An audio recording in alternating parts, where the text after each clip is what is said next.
রাত ৯টায় বাংলাদেশে আপনাদের সঙ্গে আছি আমি অনিমেষ কর এবং সাথে আছে আমি মাহমুদা মমিতা। শিরোনাম জানাবো সবার আগে। শ্রীলঙ্কায় গির্জা ও হোটেল আত্মঘাতী বোমায় অন্তত ২০৭ জন নিহত, আহত ৫০০রও বেশি।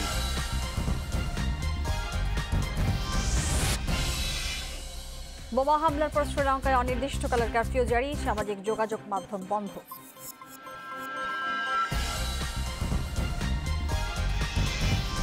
শ্রীলঙ্কায় শিশুসহ ২ বাংলাদেশি পর্যটক নিখোঁজ, হামলায় তীব্র নিন্দা রাষ্ট্রপতি ও প্রধানমন্ত্রীর।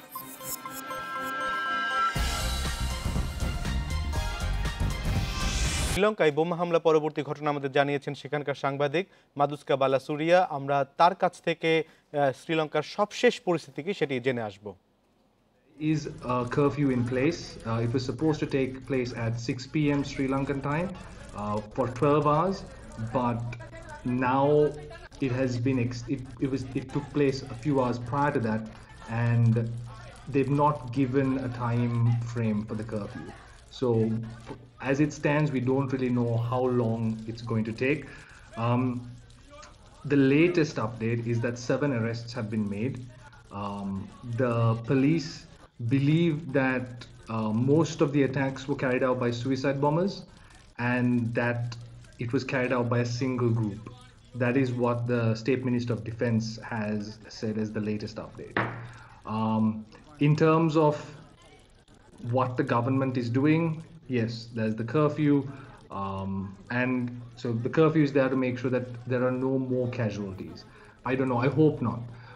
There's been a social media ban. There's no WhatsApp, there's no Facebook, there's no Twitter usage, there's no Instagram.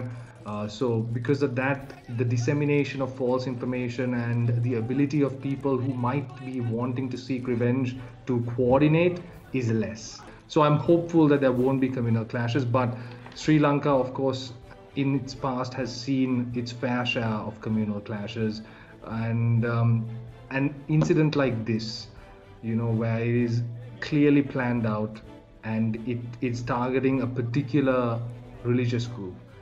It usually in the annals of history it doesn't end well. It hasn't ended well, and I'm just hopeful that the Sri Lankan people can find it in their heart to realize that this was an act that was done by terrorists and not by individuals who practice a particular religion. শ্রীলঙ্কায় হামলায় শিশুসহ 2 বাংলাদেশি নিখোঁজ বলে জানিয়েছেন পররাষ্ট্র প্রতিমন্ত্রী শাহরিয়ার আলম। তিনি জানিয়েছেন 4 বাংলাদেশের একটি দল কলম্বো ঘুরতে গিয়েছিল। তাদের মধ্যে 2 জনের খবর পাওয়া গেলেও শিশুসহ 2 জন নিখোঁজ রয়েছেন। পররাষ্ট্র মন্ত্রণালয়ে দুপুরে সংবাদ সম্মেলনে এই তথ্য জানিয়েছেন প্রতিমন্ত্রী। তিনি আরও বলেছেন, কলম্বোয় অবস্থানরত অন্য বাংলাদেশিরা নিরাপদে রয়েছেন। হামলার পরপরই বাংলাদেশ হাইকমিশন জরুরি তথ্য কেন্দ্র চালু করেছে। পররাষ্ট্র প্রতিমন্ত্রী জানিয়েছেন, প্রতিবেশী দেশ হিসেবে শ্রীলঙ্কার এই দুর্যোগ মোকাবিলায় পাশে থাকবে বাংলাদেশ।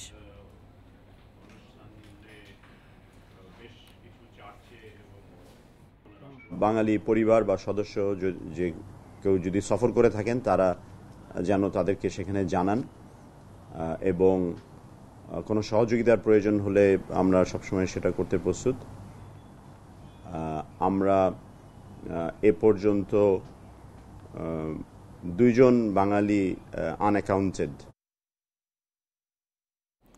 এ বিষয়ে বিস্তারিত জানাতে বার্তা কক্ষ থেকে যোগ দিচ্ছেন সহকর্মী নাফিজাদৌল্লাহ। নাফিজাদৌল্লাহ, আপনার কাছে আপডেটটি জানতে চাইব, পররাষ্ট্র মন্ত্রণালয়ের মাধ্যমে জানতে পেরেছেন কিনা, নিখোঁজদের পরিচয় পাওয়া গেছে কিনা, যে 2 জন নিখোঁজ রয়েছেন কোনো সর্বশেষ খবর আপনার কাছে আছে কিনা? মৌমিতা, আমরা কিছুক্ষণ আগেই জানতে পেরেছি আওয়ামী লীগের সভাপতিমণ্ডলীর সদস্য শেখ ফজলুল করিম সেলিমের মেয়ে এবং মেয়ের জামাই তাদের 2 সন্তান সহ তারা শ্রীলঙ্কায় ভ্রমণে গিয়েছিলেন, এবং যেই 2 জন নিখোঁজের কথা বলা হচ্ছে আমরা অনুমান করে নিতে পারছি যে তাদের মধ্যে তার জামাতা এবং তার শিশু নিখোঁজের কথা বলা হচ্ছিল। এবং আমরা যতটুকু জানতে পেরেছি এবং শেখ ফজলুল করিম সেলিমের সাথেও কথা বলেছি, সেখান থেকে জানানো হয়েছে যে তার মেয়ের জামাতা খোঁজ পাওয়া গেছে, তিনি আহত অবস্থায় আছেন, এবং তার যে সন্তানটি আছে তারও খোঁজ পাওয়া গেছে এবং তারা ভালোভাবেই আছেন, সেই ছবিও তাকে পাঠানো হয়েছে, সেটি তিনি দেখেছেন। তো বলা চলে যে যেই নিখোঁজ 2 বাংলাদেশি আছে সেটি কিন্তু আমরা পররাষ্ট্র মন্ত্রণালয়ের সাথে যোগাযোগ করে একটু জানতে চাচ্ছিলাম যে যেই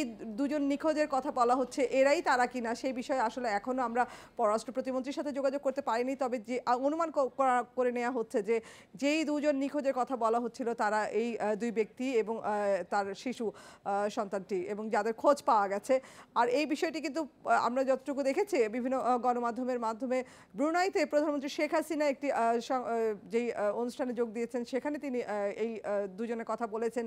শেখ ফজলুল করিম সেলিমের জামাতা তিনি আহত অবস্থায় আছেন এবং নাতি নিখোঁজের কথা তিনি বলছেন, তবে আমরা তার শেখ সেলিমের পরিবারের সাথে যোগাযোগ করেছি, নাতিকে খুঁজে পাওয়া গেছে। সেটি নিশ্চয়ই আমরা নিশ্চিত হতে পারবো। আরেকটি বিষয় জানতে চাই, ওখানে যারা বাঙালি রয়েছেন কারফিউ জারি করা হয়েছে, বাঙালিরা কেমন আছেন সেই বিষয়ে পররাষ্ট্র মন্ত্রণালয় কি বলছেন? এই মুহূর্তে আসলে সেখানে জরুরি অবস্থা জারি করা হয়েছে। যোগাযোগের মাধ্যম যেটি আছে একমাত্র ফোনের মাধ্যমে যোগাযোগ করা হচ্ছে, সেটিও বলা চলে খুব কষ্ট করেই সেখানে যোগাযোগ স্থাপন করা যাচ্ছে। আর যেটি আছে এই শ্রীলঙ্কার এই ঘটনার পরিপ্রেক্ষিতে আমরা দেখতে পাচ্ছি যে একটি মুসলিম জঙ্গি গোষ্ঠী এই হামলার একটি আশঙ্কা 10 দিন আগেই গোয়েন্দা সংস্থারা করছিলেন যে এই ইস্টার সানডেকে সামনে রেখে মুসলিম তাওহিদ জামাত যেটি আছে ন্যাশনাল তাওহিদ জামাত, তারা আগেই একটি ঘোষণা দিয়েছিলেন ইস্টার সানডেকে সামনে রেখে তারা একটি নাশকতা করবেন। সেই ঘোষণার পরিপ্রেক্ষিতে যদি এটি সত্য হয়ে যায় তাহলে কিন্তু বাংলাদেশের জন্য একটি কঠিন সময় আসছে। আপনারা জানেন যে শ্রীলঙ্কা বাংলাদেশিদের জন্য অন অ্যারাইভাল ভিসা আছে, সেখানে কিন্তু বিভিন্ন ব্যবসায়ীরা সেখানে যাচ্ছেন এবং ব্যবসা প্রতিষ্ঠানের সাথেও বাংলাদেশ যুক্ত আছে। তো বলা চলে যে দ্বিপাক্ষিক যে সম্পর্ক আছে সেখানে কিছুটা প্রভাব পড়তে পারে। মৌমিতা, শ্রীলঙ্কায় গির্জা ও হোটেলে শক্তিশালী বোমা বিস্ফোরণের ঘটনায় বাংলাদেশের খ্রিস্টান ধর্মাবলম্বীদের উপাসনালয়ের নিরাপত্তা জোরদার করা হয়েছে। শ্রীলঙ্কার হামলায় তীব্র নিন্দা ও হতাহতদের পরিবারের প্রতি সমবেদনা জানিয়েছেন ঢাকার আর্চবিশপ প্যাট্রিক ডি রোজারিও। এদিকে ইস্টার সানডের সকালে বিশেষ প্রার্থনা হয়েছে প্রতিটি গির্জায়। খ্রিস্ট ধর্মের প্রবর্তক যীশু খ্রিস্টের পুনরুত্থান দিবস ইস্টার সানডে। খ্রিস্ট ধর্মের অনুসারীদের বিশ্বাস ইস্টার সানডেতে মৃত্যুকে জয় করে যীশু খ্রিস্টের পুনরুত্থান হয়েছিল। যীশু খ্রিস্টের সেই পুনরুত্থানের দিনটি স্মরণ করে গির্জায় হয়েছে বিশেষ প্রার্থনা। যিশুর মানবতার আদর্শ ছড়িয়ে দেওয়ার আহ্বান ছিল ভক্তদের। পরিবার যেন ভালো থাকে, সুস্থ থাকে, আর এই দেশের জন্য প্রার্থনা করি যাতে দেশের যে অরাজকতা রয়েছে তা যেন ঠিক হয়ে যায়। আধ্যাত্মিকতা, গাম্ভীর্য, ভাব গাম্ভীর্য সমস্ত কিছুর পবিত্রতার ভেতর দিয়ে আমরা আজকে দিনটা পালন করি। চাচ্ছিলাম যে শান্তি আসুক সমাজে, সবাই খুব ভালো ফ্রেন্ডলি একটা এনভায়রনমেন্টে ইস্টারটা করুক, এভরি রিলিজিয়ন। যিশুর আত্মত্যাগ স্মরণ করতে ইস্টারের ৪৫ দিন আগে থেকে শুরু হয় বিশেষ কর্মসূচি প্রায়শ্চিত্তকাল। ইস্টার সানডেতে তেজগাঁও চার্চে প্রার্থনার মধ্য দিয়ে মানবজাতির আত্মার শুদ্ধি ও কল্যাণ কামনা করেন কার্ডিনাল প্যাট্রিক ডি রোজারিও। স্বর্গ পৃথিবীর সৃষ্টিকর্তা সর্বশক্তিমান পিতা ঈশ্বরে তোমরা কি বিশ্বাস করো? এদিকে শ্রীলঙ্কার গির্জায় বোমা হামলার শোক ছড়িয়েছে বাংলাদেশেও। হামলার নিন্দা জানান খ্রিস্টান ধর্মগুরুরা। যারা করেছে তাদের প্রতি তাদের অবশ্যই আমি নিন্দা করি, প্রতিবাদ করি, এবং সাথে সাথে যারা আক্রান্ত হয়েছে বা মৃত্যুবরণ করেছে তাদের জন্য প্রার্থনা করি। শ্রীলঙ্কায় হামলার পর দেশের প্রতিটি গির্জায় নিরাপত্তা জোরদার করা হয়েছে, তবে নিরাপত্তা হুমকি নেই বলে জানিয়েছে পুলিশ। খ্রিস্টান ধর্মাবলম্বীরা যেসব জায়গায় জমায়েত হয় সব জায়গায় আমরা পর্যাপ্ত নিরাপত্তা ব্যবস্থা নিয়েছি। এই ভোর থেকে আমরা এখানে পোশাকে এবং সাদা পোশাকে পর্যাপ্ত পুলিশ ফোর্স মোতায়েন আছে, যার প্রেক্ষিতে আমরা আশা করছি যে আমরা এরকম কোনো দুঃখজনক ঘটনা অবলোকন আমাদের করতে হবে না। ধর্মীয় উপাসনালয়ে নিরাপত্তা বাড়ানো ছাড়াও জোরদার হয়েছে গোয়েন্দা নজরদারি। রেজওয়ানুল হক, ইন্ডিপেন্ডেন্ট নিউজ, ঢাকা। মুসলিমদের সৌভাগ্যের রজনী পবিত্র শবে বরাত আজ। হিজরি সনের শাবান মাসের 14 তারিখ রাতটি ইবাদতের মাধ্যমে পালন করেন মুসলমানরা। মহান আল্লাহ মর্যাদাপূর্ণ এই রাতে বান্দাদের জন্য রহমতের দরজা খুলে দেন। বাদ মাগরিব মসজিদে মসজিদে শুরু হয়েছে ইবাদত বন্দেগী। পরম করুণাময় সন্তুষ্টি লাভের আশায় এই রাতে ধর্মপ্রাণ মুসলমানরা নফল নামাজ, কোরআন তিলাওয়াত ও জিকির করেন। অতীতের গুনার জন্য ক্ষমা প্রার্থনা এবং ভবিষ্যৎ জীবনের কল্যাণ কামনা করে মোনাজাত করা হয়। পবিত্র শবে বরাত উপলক্ষে রাষ্ট্রপতি মোহাম্মদ আব্দুল হামিদ ও প্রধানমন্ত্রী শেখ হাসিনা আলাদা বাণী দিয়েছেন। বাণীতে তারা মুসলিম উম্মার বৃহত্তর ঐক্য, দেশ ও জাতির কল্যাণ এবং বিশ্বশান্তি কামনা করেছেন।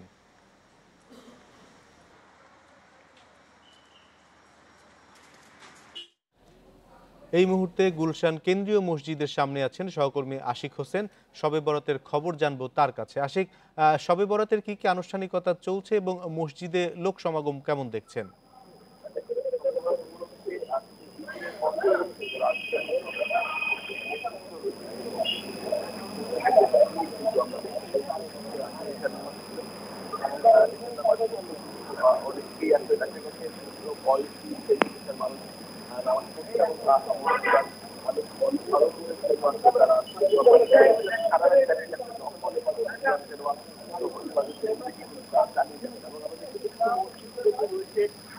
যান্ত্রিক ত্রুটির কারণে আশিকের কথা আমরা শুনতে পারছি না, পরবর্তীতে আবারও তার সঙ্গে যোগাযোগের চেষ্টা করব। শবে বরাত উপলক্ষে পুরান ঢাকায় নানা আকারের স্বাদের এবং রুটি এবং হালুয়ার পসরা বসেছে। স্থানীয়দের পাশাপাশি দূর দূরান্ত থেকে ঐতিহ্যবাহী খাবার কিনতে আসেন মানুষেরা। তবে ডিএমপি নির্দেশনা না মেনে গোপনে পটকা আতশবাজি বিক্রি নিয়ে আছে শঙ্কা। রুটি হালুয়ার কদর বহুদিনের। চকবাজার, নাজিমুদ্দিন রোড, বংশালে উঠেছে নানা আকার সাজের রুটি, সঙ্গে আছে সুজি, গাজর আর ছোলার হালুয়া। পুরনো ঢাকায় ঐতিহ্যবাহী এই খাবার কিনতে ভিড় নাজিমুদ্দিন রোডের এই অস্থায়ী দোকানে। মনে করেন আপনি এই সপ্তাহে এই একদিনের লেগে দোকানটা লাগাই, তারপর তো মনে করেন আর কই না, বছরে একবারই করি। দোকানদারি ভালো হয় আল্লাহর রহমতে। চকবাজারে রুটি হালুয়ার বাহারও দেখার মতো। আমাদের এখানে 3 ধরনের রুটি আছে, যেমন স্পেশাল রুটি, ফ্যান্সি রুটি আর নর্মাল রুটি। স্পেশাল রুটির মধ্যে চেরি ফল, মোরব্বা, কিশমিশ দেওয়া আছে, আর নর্মাল রুটির মধ্যে চিনি ছাড়া। এটার উপরে একটা চাহিদা থাকে যে এই মাছটা এত বড় মাছ, এটা জামাই বাড়ি দেওয়ার জন্য। এসব খাবার প্রতিবেশীর বাড়ি পাঠানোর পুরনো রেওয়াজ আজও ধরে রেখেছেন পুরান ঢাকার বাসিন্দারা। বিভিন্ন ধরনের হালুয়া, আমার রুটি, এটা আমরা পরিবেশন করি, নিজেরও খাই ও আমার আত্মীয় স্বজন দিই। খাওয়া দাওয়া করে পরে আমরা মসজিদে যে আবাদবন্দি করি, এটাই আমাদের পুরান ঢাকার একটা ঐতিহ্য। অবশ্যই আমার মার জন্য এবং আমার খুব নিকট আত্মীয় যারা, তাদের জন্য তো করেছেনই, পাশাপাশি আমার শালিকার জামাই, তাদের জন্য হালুয়া প্যাকেট করেছেন, যেটা বাটি বলি আমরা কি। সেই সাথে প্রতিবেশী যারা আছে তাদেরকে অবশ্যই আমরা ডিস্ট্রিবিউট করবো পাউরুটি এবং হালুয়া। এর পাশাপাশি গোপনে বিক্রি হচ্ছে পটকা ও আতশবাজিও। তারাবাতি নেওয়া হয়েছে আনন্দ ফুর্তির জন্য। পোলাবাইনে যে যার মসজিদ কিনতেছে, পোলাবাইনে নিতেছে, তারাবাতি নিতেছে, জানা নিতেছে, চরকি নিতেছে। শবে বরাত নির্বিঘ্নে মঙ্গলবার ভোর 6টা পর্যন্ত মহানগরীতে আতশবাজি, পটকা সহ সব ধরনের বিস্ফোরক ব্যবহার ও বহন নিষিদ্ধ করেছে DMP. Taimur Salahuddin, Independent News, Dhaka. মুসলিমদের সৌভাগ্যের রজনী পবিত্র শবে বরাত আজ। হিজরি সনের শাবান মাসের 14 তারিখ রাত্রি ইবাদতের মাধ্যমে পালন করেন মুসলমানরা। মহান আল্লাহ মর্যাদাপূর্ণ এই রাতে বান্দাদের জন্য রহমতের দরজা খুলে দেন। বাদ মাগরিব মসজিদে শুরু হয়েছে ইবাদত বান্দেগি। পরম করুণাময়ের সন্তুষ্টি লাভের আশায় এই রাতে ধর্মপ্রাণ মুসলমানরা নফল নামাজ, কোরআন তিলাওয়াত এবং জিকির করে থাকেন। অতীতের গুনার জন্য ক্ষমা প্রার্থনা এবং ভবিষ্যৎ জীবনের কল্যাণ কামনা করে মোনাজাত করা হয়। আমরা এই মুহূর্তে চলে যাব গুলশানে কেন্দ্রীয় মসজিদের সামনে। সেখানে রয়েছেন সহকর্মী আশিক হোসেন। আশিক, আপনার কাছ থেকে একটু জানতে চাইবো যে আজকে শবে বরাতের নামাজ হচ্ছে মসজিদে সার্বিকভাবে কেমন লোক সমাগম দেখছেন এবং তারা কি বলছেন আজকের এই রাতে?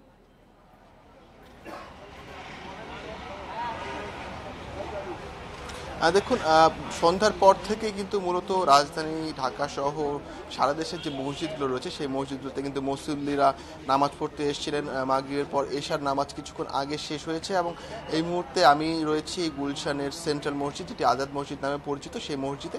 আমি দেখতে পাচ্ছি প্রচুর মানুষ কিন্তু নামাজ পড়তে এসেছেন এবং এদের মধ্যে বিভিন্ন শ্রেণী পেশার এবং বিভিন্ন বয়সের মানুষ কিন্তু রয়েছেন এবং তারা সকলেই আসলে যেটা বলছেন যে আজকে সারা রাত তারা ইবাদত করবেন, কোরআন তেলাওয়াত করবেন এবং আল্লাহর অনুকম্পা পাওয়ার জন্য আসলে তারা দোয়া করবেন এবং পাশাপাশি আগামী দিনগুলোতেও তাদের যেন জীবনে সমৃদ্ধি আসে সেই বিষয়েও তারা আসলে মহান আল্লাহর কাছে তারা দোয়া করবেন। এবং এছাড়াও কিন্তু আমি দেখতে পাচ্ছি যে মসজিদগুলোর যে নিরাপত্তা ব্যবস্থা, সেই নিরাপত্তা ব্যবস্থার জন্য কিন্তু প্রচুর পরিমাণে আইন শৃঙ্খলা রক্ষাকারী বাহিনীর সদস্যরা মোতায়েন রয়েছেন এবং মসজিদগুলোতে কে কেন্দ্র করে যেন কোনো ধরনের নাশকতা কিংবা কোনো ধরনের অপ্রীতিকর ঘটনা না ঘটে, সেজন্য কিন্তু মসজিদে প্রবেশের সময় সকলকে তল্লাশি করা হচ্ছে এবং মসজিদে যেন সকলে নির্বিঘ্নে ইবাদত বন্দেগী করতে পারেন সেই বিষয়টি নিশ্চিত করার দায়িত্ব পালন করছেন। আপনি জানেন যে আজকে কিন্তু শ্রীলঙ্কায় ইস্টার সানডে অনুষ্ঠানে বোমা বর্ষণে অনেক মানুষ হতাহত হয়েছেন এবং সেই কারণে কিন্তু আজকে যেহেতু একই দিনে আসলে শবে বরাত রয়েছে আমাদের বাংলাদেশে, সেই কারণে কিন্তু আজকে রাতে কিন্তু বিশেষ নিরাপত্তা ব্যবস্থা নেওয়া হচ্ছে। সন্ধ্যার পরেই বলা হয়েছিল যে বিভিন্ন যে উপাসনালয়গুলো রয়েছে, মসজিদগুলো রয়েছে, সেই মসজিদগুলোকে কেন্দ্র করে যেন কোনো ধরনের নাশকতা কিংবা জঙ্গি কর্মকাণ্ড সংগঠিত না হয়ে থাকে, সেই জন্য কিন্তু তারা আইনশৃঙ্খলা রক্ষাকারী বাহিনীর পক্ষ থেকে কিন্তু বিশেষ ব্যবস্থা নেওয়া হয়েছে। 3 দিনের সফরে ব্রুনাই পৌঁছেছেন প্রধানমন্ত্রী শেখ হাসিনা। সকালে বাংলাদেশ বিমানের এক বিশেষ ফ্লাইটে শাহজালাল বিমানবন্দর থেকে রওনা হন তিনি। দুপুরে ব্রুনাইয়ের রাজধানী শেরি বেগুয়ানে পৌঁছান প্রধানমন্ত্রী। যুবরাজ হাজি আল মুহতাদি বিল্লাহ বিমানবন্দরে তাকে স্বাগত জানান। সোমবার সুলতান বলকিয়া ও রাজ পরিবারের সঙ্গে সাক্ষাৎ করবেন তিনি। এ সফরে কৃষি খাতে বৈজ্ঞানিক ও প্রযুক্তিগত সহযোগিতা, জ্বালানি ক্ষেত্রে সহযোগিতা সহ 6টি সমঝোতা স্মারক সইয়ের আশা করা হচ্ছে। দুই দেশের ব্যবসায়ীদের বৈঠকেও যোগ দেবেন প্রধানমন্ত্রী। এছাড়া মঙ্গলবার ব্রুনাইয়ে বাংলাদেশ হাইকমিশনের নতুন ভবনের ভিত্তিপ্রস্তর স্থাপন করবেন প্রধানমন্ত্রী।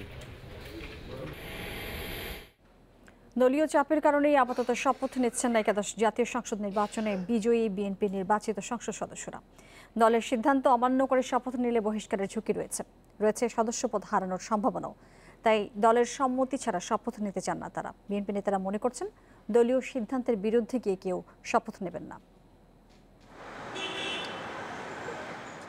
সংসদ সদস্য হিসেবে শপথ নিতে আগ্রহের কথা জানিয়ে দলীয় সিদ্ধান্তের অপেক্ষায় ছিলেন একাদশ সংসদ নির্বাচনে বিজয়ী বিএনপির নির্বাচিতরা। তবে শেষ পর্যন্ত দলের পক্ষ থেকে আসে নেতিবাচক ঘোষণা। নির্বাচিত এমপি তারা শপথ নেবেন না, এটা আমাদের দলীয় সিদ্ধান্ত। নির্বাচিত নেতারা জানান দলীয় সিদ্ধান্ত অমান্য না করার পরামর্শ দিয়েছেন দলের মহাসচিব।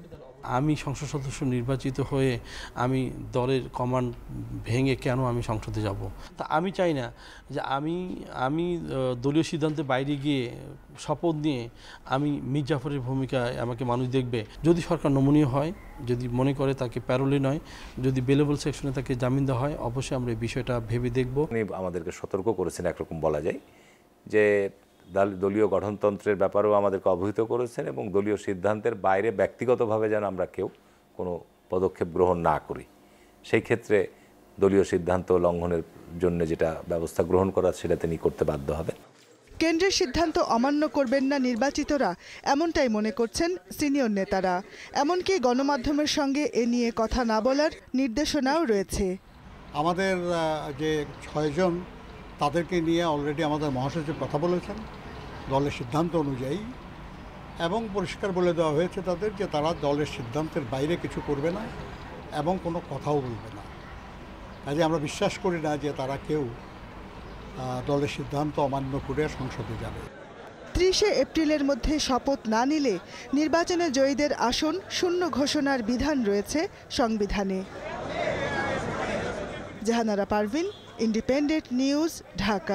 অনুকরণ না করে নতুন প্রযুক্তি উদ্ভাবনে তরুণদের কাজে লাগাতে হবে। সকালে রাজধানীর সোনারগাঁ হোটেলে বিপিও সামিটে কথা বলেন প্রধানমন্ত্রীর তথ্য ও প্রযুক্তি বিষয়ক উপদেষ্টা সজীব ওয়াজেদ জয়। প্রযুক্তি খাতে বাংলাদেশ গত 10 বছরে অনেক এগিয়েছে উল্লেখ করে তিনি বলেন, খুব কম দেশই আছে যারা অল্প সময়ে এত উন্নতি করতে পেরেছে।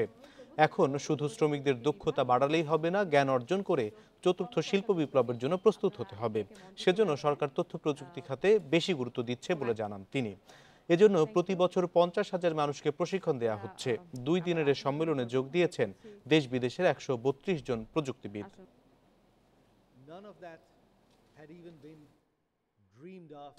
We are training 50,000 people every year.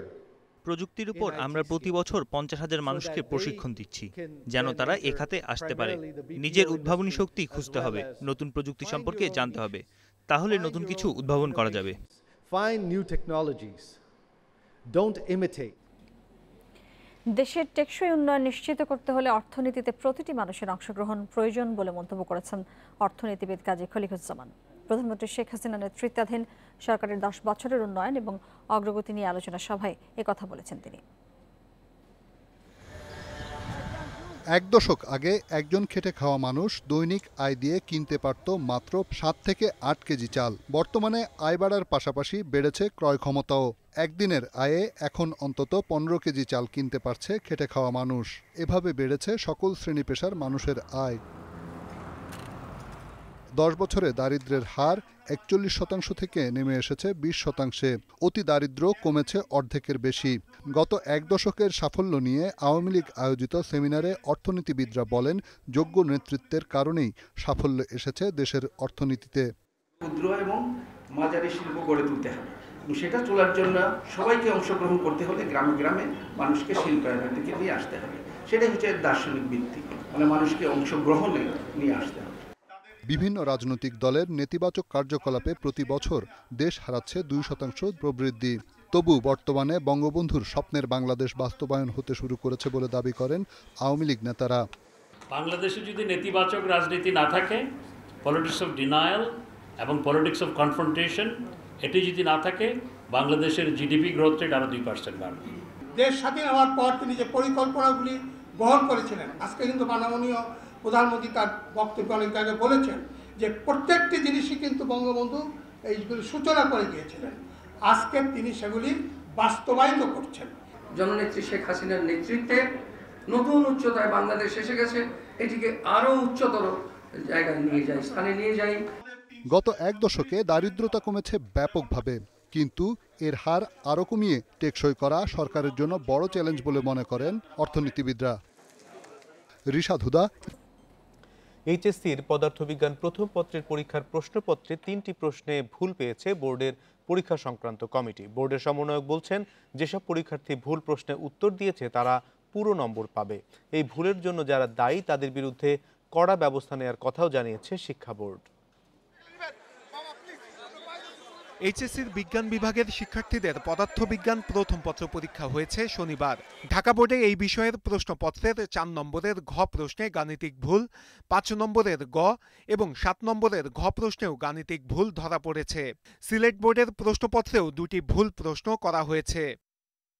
পরীক্ষা সংক্রান্ত সংশ্লিষ্ট কমিটির পর্যবেক্ষণেও এসব ত্রুটি উঠে আসে।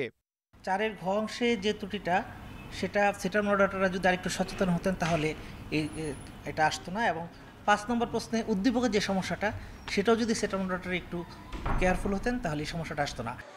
বোর্ড বলছে, যেসব শিক্ষার্থী এই প্রশ্নের উত্তর দিয়েছে তাদের পুরো নম্বর দেয়া হবে।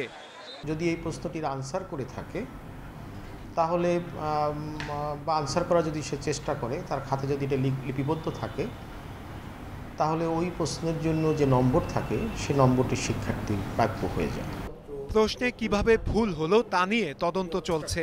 দায়ীদের বিরুদ্ধে কঠোর ব্যবস্থা নেওয়ার কথাও জানান বোর্ড চেয়ারম্যান। তাদের বিরুদ্ধে আমরা ব্যবস্থা নিচ্ছি। প্রথমত, তাদেরকে পরীক্ষা সংক্রান্ত কোনো কাজের সাথে আর সম্পৃক্ত করা হবে না। ভুল প্রশ্নের কারণে শিক্ষার্থীদের দুশ্চিন্তায় না পড়ার আহ্বানও জানান তিনি। নূরে আলম, ইন্ডিপেন্ডেন্ট নিউজ, ঢাকা। শিরোপায় চোখ, তবে ম্যাচ বাই ম্যাচ এগোনোর পরিকল্পনা বাংলাদেশের। বঙ্গবন্ধু অনূর্ধ্ব-19 আন্তর্জাতিক গোল্ড কাপের প্রথম ম্যাচে কাল বাংলাদেশের প্রতিপক্ষ সংযুক্ত আরব আমিরাত। চেনা প্রতিপক্ষের বিপক্ষে জয় চায় মৌসুমী কৃষ্ণারা। বঙ্গবন্ধু স্টেডিয়ামে ম্যাচ শুরু হবে সন্ধ্যা 6টায়। বয়সভিত্তিক পর্যায়ে নারী ফুটবলারদের সাফল্য কারো অজানা নয়, কিন্তু অনূর্ধ্ব-19 কিংবা জাতীয় দল পুরোপুরি ব্যর্থ। গেল মাসে নেপালে সাফ ফুটবলের ব্যর্থতা এখনও তরতাজা। সেই দুঃস্মৃতি পেছনে ফেলে এবার ঘরের মাঠে আন্তর্জাতিক টুর্নামেন্টে জয়ের সুযোগ বাংলাদেশের। শুরুর ম্যাচেই প্রতিপক্ষ আরব আমিরাত, যাদের বিপক্ষে এএফসি অনূর্ধ্ব-16 বাছাইয়ে গত 4 বছরে 3 বার জয়ের রেকর্ড মৌসুমী মারিয়াদের। তবে সাফের ব্যর্থতায় সাবধানী টিম ম্যানেজমেন্ট। রক্ষণের ভুল ত্রুটি শুধরানোর সঙ্গে ফরমেশনেও পরিবর্তন এনেছেন কোচ। চিরচেনা 5-4-1 ছক বদলে আক্রমণাত্মক 4-3-3 ফরমেশনে সাফল্য চায় কোচ। এই ম্যাচ জিতলেই অনেকটাই সেমিফাইনালে যাওয়ার জন্য অনেকটা সহজ হবে। তো এখানে কোনো ছোট করে দেখার কিছু নাই, আর কাউকে দুর্বল হওয়ার কোনো কিছু নেই, সবাই শক্তিশালী। এটা আমাদের অবশ্যই সাহায্য করবে মাঠে গেম খেলতে, কিন্তু কালকের ম্যাচটা আমাদের কাছে খুব বেশি গুরুত্বপূর্ণ, কেননা টুর্নামেন্টের প্রথম ম্যাচ আমাদের, তো অভিজ্ঞতা থাকায় আমাদের জন্য উপকার হয়েছে। বাংলাদেশের কন্ডিশন অপরিচিত নয় আরব আমিরাতের। যদিও গেল বছর এএফসি অনূর্ধ্ব 16 বাছাইয়ে বাংলাদেশের কাছেই হেরেছিল 7-0 গোলের বড় ব্যবধানে। সেই দলের অনেকেই আছেন অনূর্ধ্ব 19 দলে, তবে অতীত নিয়ে ভাবতে চান না আমিরাত কোচ। বাংলাদেশ শক্তিশালী দল, অতীতে তাদের কাছে হেরেছিও আমরা, তবে আমরা প্রতিদ্বন্দ্বিতা করার জন্য প্রস্তুত। এই টুর্নামেন্টে আমরা ভালো কিছু করব আশা করি, সেজন্য প্রথম ম্যাচ থেকেই ছন্দে থাকতে হবে। জাতীয় দলের র্যাঙ্কিংয়ে বাংলাদেশ 126 আর আরব আমিরাত 98 নম্বরে। তবে বয়সভিত্তিক দলের সাফল্যে আত্মবিশ্বাস হারাচ্ছে না বাংলার মেয়েরা। Abidur Rahman, independent News, Dhaka. এই ছিল রাত 9টার বাংলাদেশে। শেষ করার আগে শিরোনামগুলো জানাবো আরো একবার। শ্রীলঙ্কায় গির্জা ও হোটেলে আত্মঘাতী বোমায় অন্তত 207 জন নিহত, আহত 500-রও বেশি।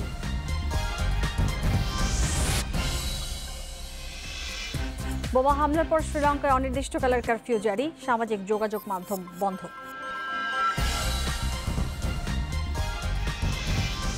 শ্রীলঙ্কায় শেখ সেলিমের জামাতা ও নাতি আহত, হামলার তীব্র নিন্দা রাষ্ট্রপতি ও প্রধানমন্ত্রীর।